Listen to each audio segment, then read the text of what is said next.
Mads Mikkelsen was less than impressed with a question about how the lack of diversity in his upcoming film The Promised Land could affect its Best Picture chances at the Oscars.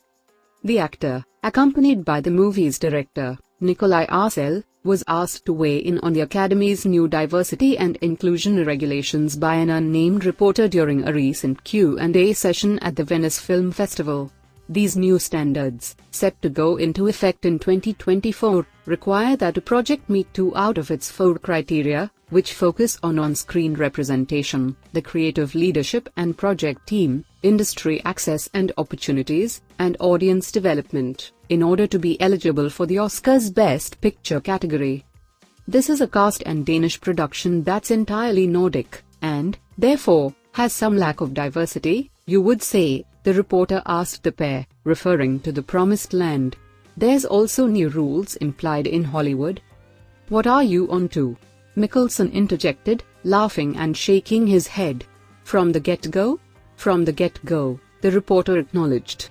There are some rules of diversity across the Atlantic for competing in the Best Picture category, the equivalent of this competition. As I see, you don't live up to these standards with this cast.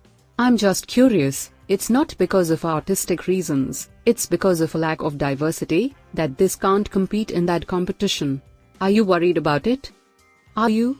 Mikkelsen instantly fired back. I'm serious and honest, because you're putting us on the spot, so you answer the question. The reporter called the standards a conundrum and seemed to try to explain that, under the new rules, even Bong Joon-ho's film Parasite, which won the award for Best Picture in 2020, would not be eligible for the category in the future. Arcel then cut in to note that The Promised Land does feature a character of color. Well, first of all, the film takes place in Denmark in the 1750s, the director said. We do have a big plotline about a girl of color who is being subjected to racism, which was very rare. Any people of color in Denmark? Almost nobody. She was probably at the time the only one in the entire country of Denmark.